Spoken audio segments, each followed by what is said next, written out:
और सत्ता में अब बात पाकिस्तानी महिला सीमा हैदर की, जो यूपी पुलिस, इंटेलिजेंस ब्यूरो और यूपी एटीएस के लिए एक पहेली बनी हुई है।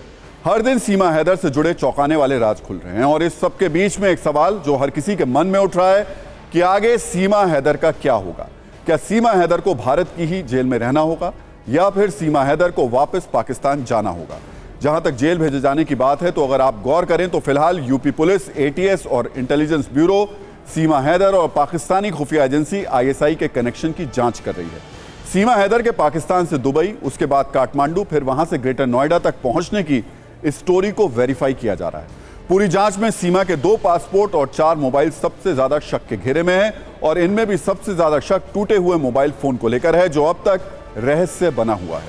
अगर सीमा हैदर पर लग रहे जासूसी के आरोप सही साबित होते हैं या पाकिस्तानी खुफिया एजेंसी आईएसआई का कनेक्शन सामने आता है या फिर सीमा हैदर पर लगे धोखाधड़ी के आरोप सच साबित होते हैं तो वो जेल जा सकती है। बताया जा रहा है कि जल्द यूपी पुलिस इस मामले में चार्जशीट फाइल कर सकती है। वहीं इस मामले का दूसरा एंगल ये कि क्या सीमा हैदर को पाकिस्तान भेजा जाएगा। दरअसल पाकिस्तान से अपने 4 बच्चों के साथ सीमा ने अवैध तरीके से बिना वीजा भारत में एंट्री की। अगर कानूनी तौर पर देखें तो सिर्फ 2 हालात में सीमा भारत में रह सकती है। पहला, भारत सरकार सीमा हैदर के लिए लॉन्ग टर्म वीजा जारी करे और दूसरा, सचिन और सीमा हैदर की शादी को कोर्ट वैध करार दे। लेकिन इसकी संभावना बेहद कम लग रही है। वैसे इसके लिए सीमा हैदर के पास उसके पाकिस्तान से जुड़े होने के सभी सही डॉक्यूमेंट्स होना भी जरूरी है। इस मामले को आप एक उदाहरण से भी समझ सकते हैं। ये उदाहरण है पाकिस्तान की इकरा का। इकरा को 23 जनवरी 2023 को भारत के बेंगलुरु में उसके प्रेमी के साथ गिरफ्तार किया गया।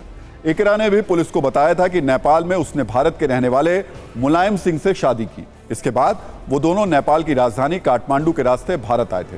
भारत सरकार ने इकरा की गिरफ्तारी के 24 दिन बाद 19 फरवरी 2023 को उसे वापस पाकिस्तान भेज दिया था।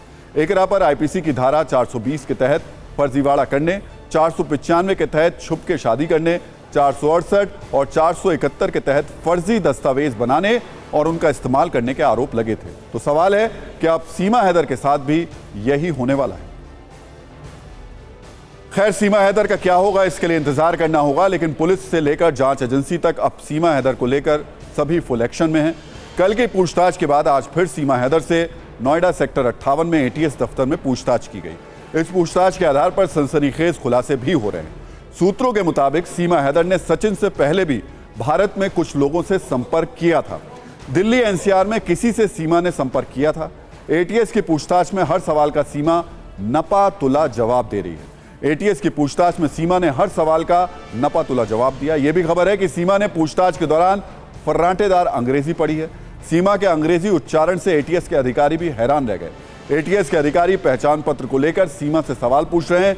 यह पहचान पत्र 20 सितंबर 2022 में जारी किया गया था। सीमा से पूछा जा रहा है कि आखिर इतनी देरी से सीमा ने क्यों पाकिस्तानी नागरिकता वाला पहचान पत्र बनवाया, जबकि ऐसे पहचान पत्र जन्म के साथ ही बनवाए जाते हैं। खबर यह भी आ रही है कि यूपी एटीएस सीमा हैदर के सभी सोशल मीडिया अकाउंट्स को खंगाल रही है। सूत्रों के मुताबिक जिन लोगों को सीमा हैदर ने सोशल मीडिया पर फ्रेंड रिक्वेस्ट भेजी थी, उनमें से कुछ लोगों के भारतीय सेना से जुड़े होने की बात भी सामने आई है। इसकी भी जांच की जा रही है। उनके प्रोफाइल को भी चेक किया जा रहा है, क्या वो लोग सेना से जुड़े थे या सिर्फ प्रोफाइल फोटो सेना वाला लगा रखा था। वहीं नए खुलासे के मुताबिक एटीएस की पूछताछ में सीमा हैदर अपने बयान से भी पलट रही है। पाकिस्तानी आर्मी में भाई के होने के सवाल पर चुप्पी साध रही है। सीमा हैदर कई सवालों का गोलमोल जवाब दे रही है। इन खुलासों के बाद अब सीमा हैदर पर कानून का शिकंजा कसता जा रहा है। कुछ सेकंड की न्यूज रील में देखिए कैसे सीमा हैदर का पूरा सच बहुत जल्द सामने आने वाला है।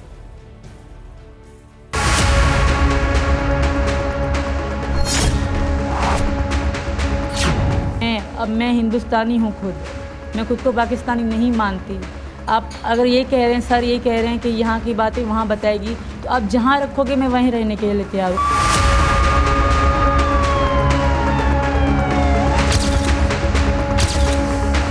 सीमा हैदर जासूस है या फिर ये मामला मोहब्बत का है, इसी सवाल के जवाब में लगातार एटीएस की टीम सीमा हैदर से पूछताछ कर रही है।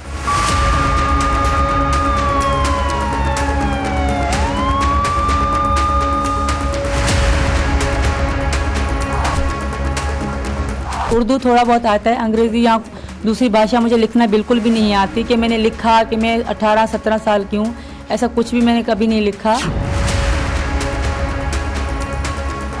सीमा हैदर अपने आप को 5वीं क्लास पास आउट बताती है, लेकिन जिस तरह से उसका उच्चारण था वो बेहद ही चौंका देने वाला था, जो कि पुलिस की शक के दायरे को और ज़्यादा बढ़ाता है।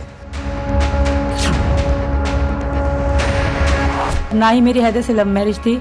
मैंने पहले भी यही बताया था कि मैं किसी और को पसंद करती थी, जिसको भी मवाली कहा जा रहा है। सूत्रों के मुताबिक पूछताछ में निकल के सामने आया था कि पबजी के माध्यम से सीमा हैदर सचिन से पहले भी कई लोगों के संपर्क में रही थी, जो कि हिंदुस्तान के थे। कई बड़े खुलासे इस मामले में निकल के सामने आ रहे हैं, जिसके चलते लगातार एटीएस की टीम सीमा हैदर से पूछताछ कर रही है। तो साथ ही सचिन भी पूछताछ के दायरे में लगातार आ रखा है और उससे भी लगातार पूछताछ की जा रही है।